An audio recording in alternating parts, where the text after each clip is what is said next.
Нужно ли сохранять семью ради детей? Вот семья есть, штампик в паспортах, а по факту ее нет. Любви нет, понимания нет. Зато есть дети.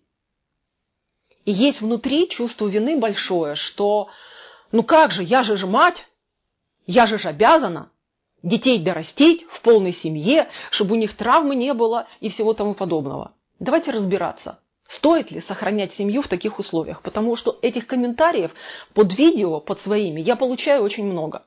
И этот вопрос волнует в настоящее время женщин очень сильно.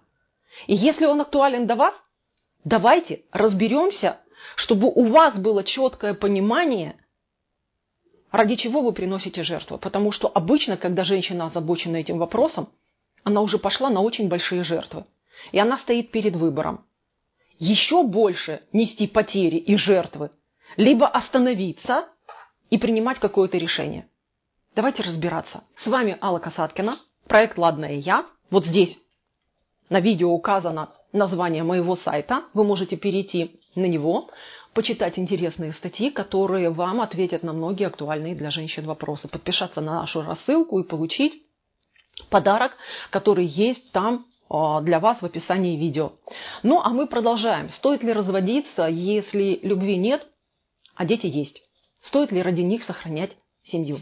Давайте смотреть самый важный аргумент, который выдвигают обычно женщины, когда они очень сильно озабочены этим вопросом. Дети вырастут, у них будет отец, и они доросли в полной семье, я помучаюсь, фиг со мной, лишь бы дети были счастливы. Давайте посмотрим, будут ли счастливы дети, и будет ли у них тот отец, о котором мечтаете вы. Потому что отец, что такое отец для детей? Отец для детей – это пример, как нужно относиться к своей жене, как нужно выполнять взятые на себя обязательства, как нужно быть лидером, как нужно реализовать себя в социуме, как нужно любить свою женщину, чтобы она была счастлива, как нужно заботиться о своих детях, чтобы они набирали силы и могли опереться на себя, когда встанут взрослыми.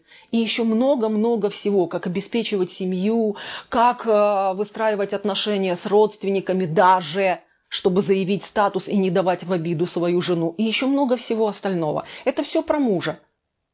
А теперь вот пока я загибала пальчики, вспомните, а сколько раз вы отогнули назад свои пальцы, потому что в вашей семье этого нет.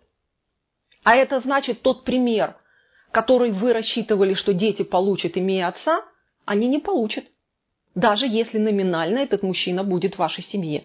Зато они получат другие примеры. Как унижать свою женщину, как обманывать свою женщину, как предавать свою женщину, как, не дай бог, он пьет, как находиться в зависимости, как выносить из дому, если он страдает какими-то другими зависимостями или только алкогольной.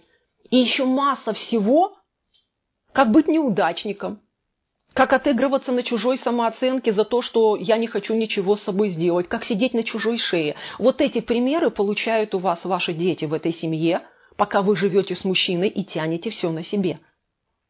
Скажите, пожалуйста, а вы точно мечтаете, чтобы ваши дети именно эту программу унаследовали? Или вы думаете, что когда ваши дети достигнут 18 лет, вы возьмете резиночку, вытрете им в памяти те обстоятельства, когда отец себя вел неподобным образом, но если вы их все вытрете, а ничего положительного туда, которое должно быть правильный опыт у ваших детей, не будет положено жизнью, то простите, пожалуйста, а что там будет? Дырка от бублика в памяти у ваших детей. И они уйдут только с деструктивными сценариями во взрослую жизнь. Будут ли ваши дети счастливы? Вряд ли. Будут ли они уважать маму, которую постоянно унижал папа? А они будут перебирать от папы эту модель, как нужно относиться. Либо девочки будут копировать модель, что мой мужчина может меня унижать, и я буду это терпеть, потому что это есть норма. И вы вырастите вместо счастливой женщины какую-то терпилу. Вы точно об этом мечтаете? Я думаю, нет. И если кто-то сейчас скажет, что я вас призываю к разводам, и я агитирую, нет, я не призываю к разводам. Но я за то, чтобы женщину в семье уважали. Я за то, чтобы женщина уважала сама себя. Я за то, чтобы женщина, мать, заботилась о том, с каким сценарием пойдут ее дети во взрослую жизнь. Потому что именно сейчас, когда вы якобы думаете о детях, вы умножаете в будущем количество несчастливых семей. Возникает логичный вопрос. Алла, а что я буду делать, если я уйду от него? Мне же будет одной тяжело. Я же не смогу или смогу? Да, мои дорогие, развестись и достойно сохранить отношения с бывшим мужем или защитить себя и детей от мужа, который страдает какой-то зависимостью или просто домашний тиран, или склонен к домашнему насилию. Это тоже большой наглядный пример, очень важный для детей. Как защищать себя, как сохранить веру в себя, как сохранить собственное достоинство. И если вы думаете, что наличие папки, который валяется на диване пьяный, для детей является большим авторитетом, нет, они прекрасно знают, что его слово ничего не стоит. Они прекрасно знают, что мама в нашей семье, я и лошадь, я и бык, я и баба, и мужик. Выигрываете ли вы от этого? Будут ли ваши дети благодарными? Не всегда, к сожалению.